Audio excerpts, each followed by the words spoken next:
आज आहे मार्गशीर्ष महिन्यातील तिसरा गुरुवार. माझ्याकडून तुम्हा सर्वांना मार्गशीर्ष महिन्यातील तिसऱ्या गुरुवारच्या खूप खूप शुभेच्छा. आज माझी सकाळपासून खूप धावपळ चाललेली होती.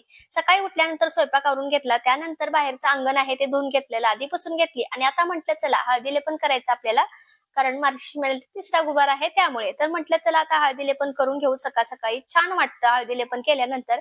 माझा उंबरा आहे ना तो मार्बलचा आहे, त्यामुळे हळदी लेपन व्यवस्थित बसत नाही, तरी सुद्धा छान असं करून घेतलं. आता म्हटलं रांगोळी काढून घेऊ. जास्त काही मोठी काढणार नाही, छोटीशीच काढलेली आहे, पण बाहेर अंगणामध्ये सणवार असल्यानंतर रांगोळी काढावी म्हणून मी रांगोळी काढून घेतली.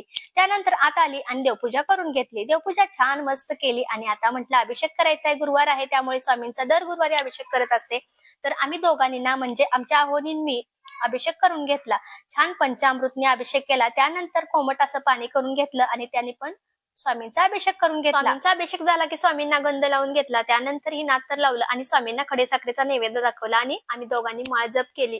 चला छान अशी झालेली आहे स्वामींची सेवा. आता मी ना लक्ष्मी व्रताची पूजा मांडणी करून घेते. सर्वात पहिल्यांदा समय लावून घेतल्या, त्यानंतर चौरंग ठेवायचा होता, त्या खाली ना स्वस्तिक असं काढून घेते. स्वस्तिक ना आपण कधी बाहेरच्या लाईन काढायचं, कधी आधी काढून कधी काढायचं नाही.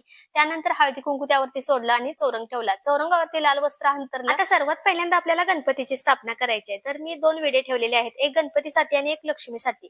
त्या पानावरती मी हळदी कुंकू अक्षदा सोडल्या आणि त्यानंतर गणपतीची मूर्ती लक्ष्मीची मूर्ती ठेवून त्याला सुद्धा हळदी कुंकू लावून घेतलं. आता एक फुल आहे ते गणपतीला ठेवलं आणि एक फुल लक्ष्मीला ठेवून नमस्कार केला. आता फोटो घेतलेला आहे, फोटोला सुद्धा हळदी कुंकू लावलं आणि चौरंगावरती स्थापना केली. आता फोटोची स्थापना हे चौरंगावरती करून घेतल्यानंतर कलशची आपल्याला पूजा करायची आहे. तर कलश एक पाण्याने भरून घेतलेला होता, त्यामध्ये हळदी कुंकू सोडलं आणि आता 5 फोटो आहेत ती हळदी कुंकवाची सभोवतानी कलशच्या लावायचे आहेत.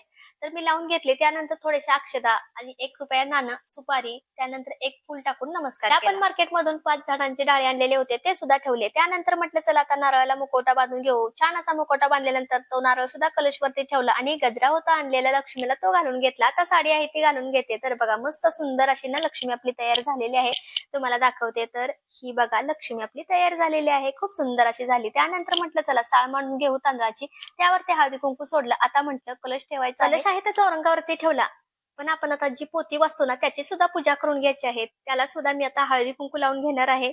त्यानंतर अक्षदा फूल वाहून ते चौरंगावरती ठेवणार आहे. तर ठेवलेलं आहे पुस्तक. आता जी फुलं राहिलेली होती ना ती सुद्धा आता देवासमोर ठेवते. फुलांनी मस्त असं देव सजवून घेते. मस्त छान पूजा सजवून घेतली. आता फळं सुद्धा आणलेली होती, त्याच्यावरती हळदी कुंकू सोडलं आणि समय ज्या आपण 2 लावलेल्या होत्या ना त्या सुद्धा देवासमोर त्या सगळी मांडायची झाल्यावर मी ना लगेच रांगोळी काढून घेतली. तर याच्या पुढचा व्हिडिओ सुद्धा तुम्ही बघायला विसरू नका, कारण आजचाच व्हिडिओ असणार आहे, कारण शॉर्ट व्हिडिओ असल्यामुळे पूर्ण काही कॅचअप होऊ शकत नाही. त्यामुळे पुढचा पण व्हिडिओ तुम्ही नक्की बघा, तुम्हाला आवडेल.